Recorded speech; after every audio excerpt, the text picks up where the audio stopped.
enseignement. Le salut est un processus divin à 3 étapes menant à l'enlèvement. Alors, comme j'avais dit tantôt que ces 3 processus, ces 3 étapes sont fondamentales pour être comptés parmi les sauvés ou, si vous voulez, parmi les enlevés. Ces 3 étapes sont cruciales, sont indispensables. C'est-à-dire, si vous n'êtes pas passé par là, vous ne serez jamais compté parmi les sauvés. Alors, parmi ces 3 étapes cruciales, pour être compté parmi les sauvés ou parmi les enlevés, nous avons les suivantes.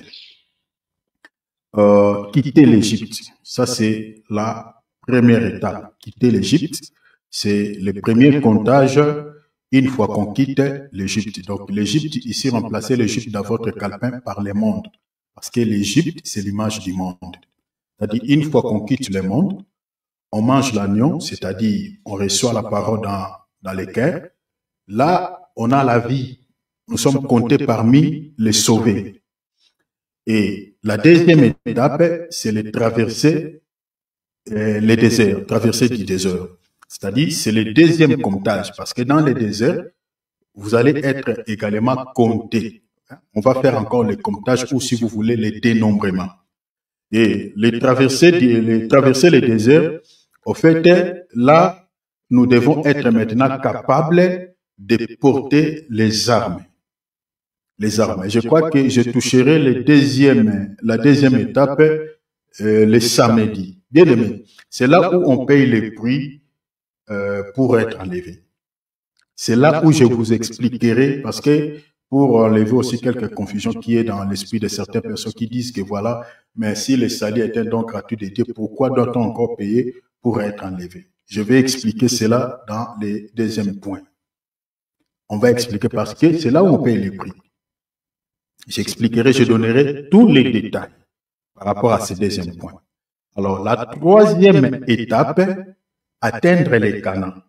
C'est le dernier comptage juste avant l'entrée dans la promesse divine. C'est les 3 étapes que nous retrouvons dans la Bible pour être compté en tant que sauvé, en tant que quelqu'un qui a les salut. Alors,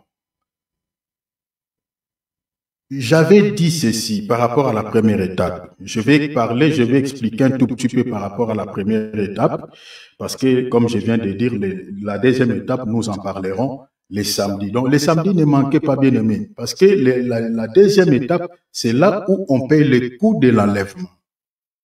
C'est très important. Il y a beaucoup de chrétiens peut-être qui n'ont jamais entendu cela. Que non, il y a un prix à payer pour être enlevé. Beaucoup peut-être n'ont jamais entendu un tel enseignement. Mais les samedis, soyez là, soyez connectés parce qu'on va expliquer cela en long et en large par la grâce de Dieu.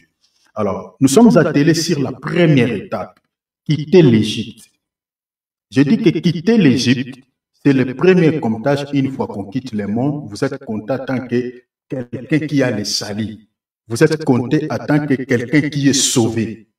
Vous êtes compté parmi les enfants de Dieu, parmi les membres actifs qui composent l'Église corps invisible, l'Église corps mystique de Jésus-Christ. Vous êtes compté. Parce que tu as quitté le monde, tu suis Jésus. Mais j'avais dit ceci, suivez-moi très bien, je vais faire un récapitulatif et puis j'ajouterai quelque chose et puis on va clore notre réunion de ce soir. J'avais dit tantôt que les salis que nous possédons, à la première étape, à la deuxième étape, ces salis est encore mystère en nous. C'est encore caché. Qui dit mystère, c'est-à-dire quelque chose qui n'est pas dévoilé, qui est encore dans les mystères. Donc c'est par la foi que nous croyons que nous sommes sauvés. Tel que nous sommes là, bien aimés, nous avons les salis, mais ce salis, il est encore caché. Il n'est pas encore dévoilé. Et à ce stade, cher enfant de Dieu, il n'y a pas la certitude. Parce que tel que nous sommes là, si on te pose la question que toi tu seras enlevé, tu diras oui, tu seras enlevé, mais qu'est-ce qui te rassure que toi tu seras enlevé quand le Seigneur reviendra? Tu diras que non, je crois. Tu diras tout simplement ça. Parce que tu n'as pas, je ne sais pas, tu n'as pas des éléments concrets, hein, des éléments concrets qui te montrent réellement que toi, tu seras enlevé. C'est-à-dire, nous avons un salut, mais dans l'incertitude, c'est-à-dire par la foi que nous croyons. Donc, la première étape, la deuxième étape, nous sommes contents que les sauver, mais jusque-là, c'est salut que nous avons réussi à la première étape, c'est salut que nous avons à la deuxième étape, même dans les traversées du désert, ce salut-là est encore mystère en nous. Il n'est pas encore dévoilé. Mais à quel moment ce salut sera dévoilé? À quel moment ce salut sera manifesté? J'avais dit tantôt que le salut qui est caché en nous se manifestera à la troisième étape. Quand on fera la troisième ou le troisième dénombrement, le troisième comptage, c'est-à-dire avant d'atteindre les Canaan, avant l'entrée dans la terre promise, c'est là où le salut qui était caché en nous, à la troisième étape du comptage, que ce salut sera révélé, sera manifesté. Or, quand on parle de la troisième étape ici, c'est-à-dire, c'est l'enlèvement de l'Église. Là, le Seigneur va récupérer maintenant ceux qui sont qualifiés pour l'enlèvement. Et ceux qui sont qualifiés pour l'enlèvement, ce sont ces gens-là qui, les saluts qui étaient cachés en eux, seront maintenant révélés, seront maintenant manifestés.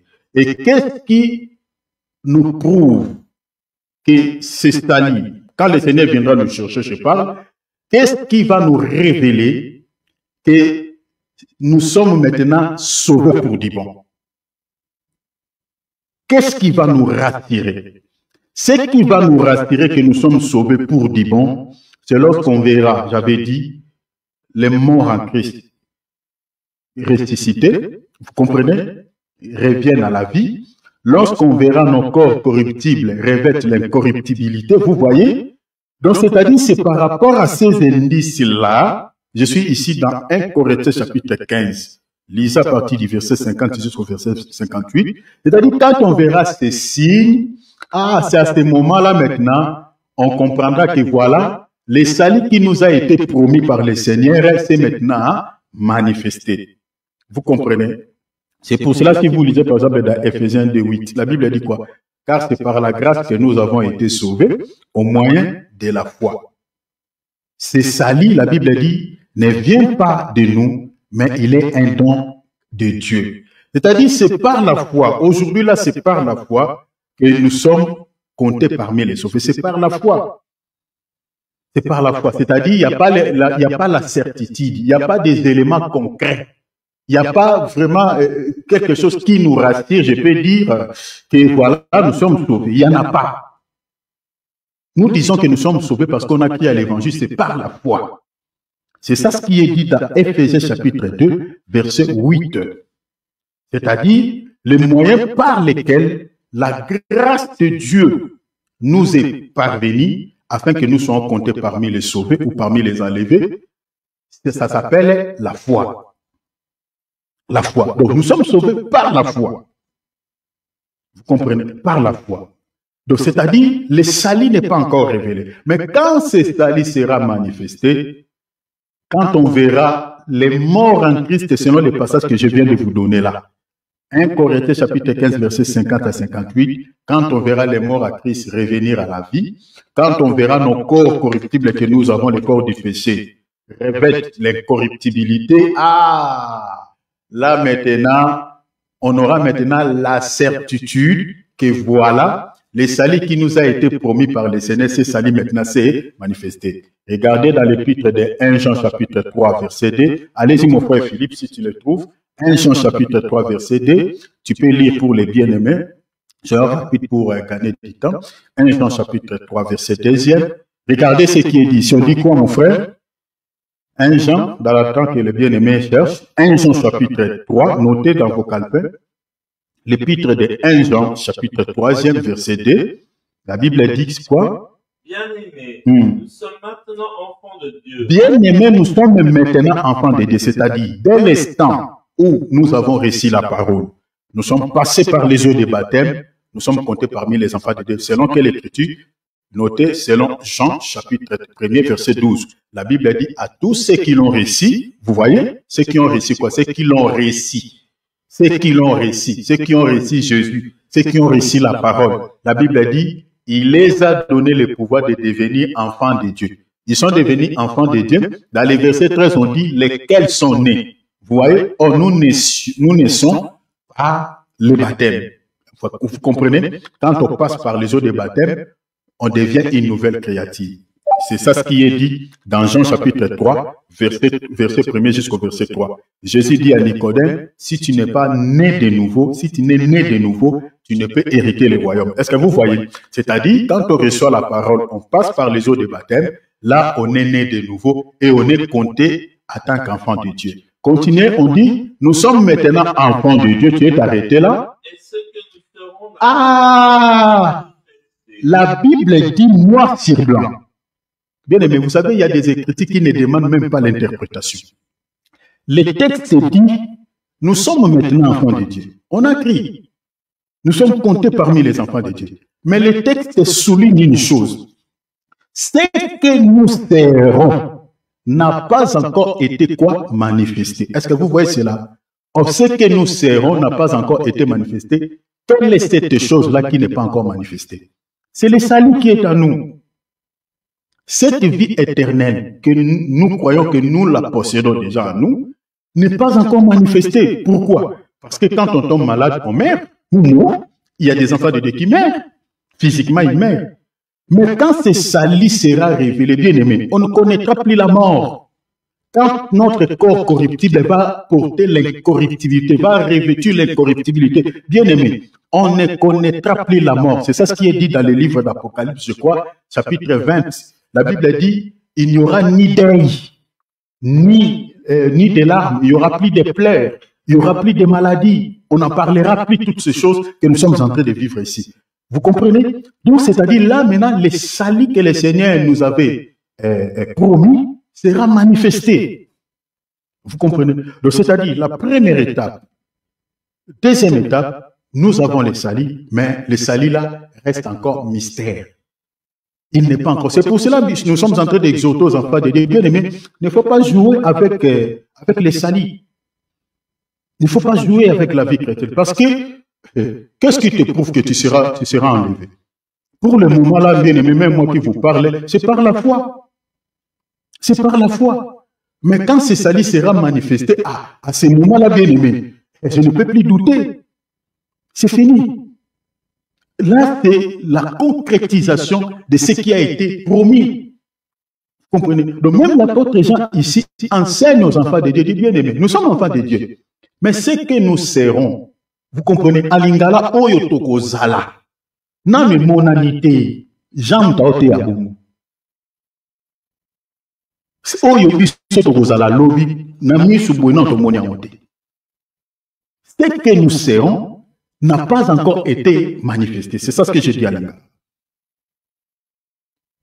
Donc, c'est-à-dire, à ce stade bien aimé, il faut rester aux aguets. En tout cas, si tu suis Jésus pour les salis, pas pour les choses de ce monde, à moins que tu cherches Jésus pour le mariage, pour les billets de banque, pour les matériels. Là, peut-être tu peux rester, je peux dire, rester comme ça. Mais nous, là qui suivons Jésus pour hériter le ciel, pour être auprès du Seigneur un jour, bien aimé, en tout cas, il faut être prudent. Dans notre marche de tous les jours, il faut que nous soyons prudents. Parce que le salut, nous l'avons, nous le possédons par la foi. Alors,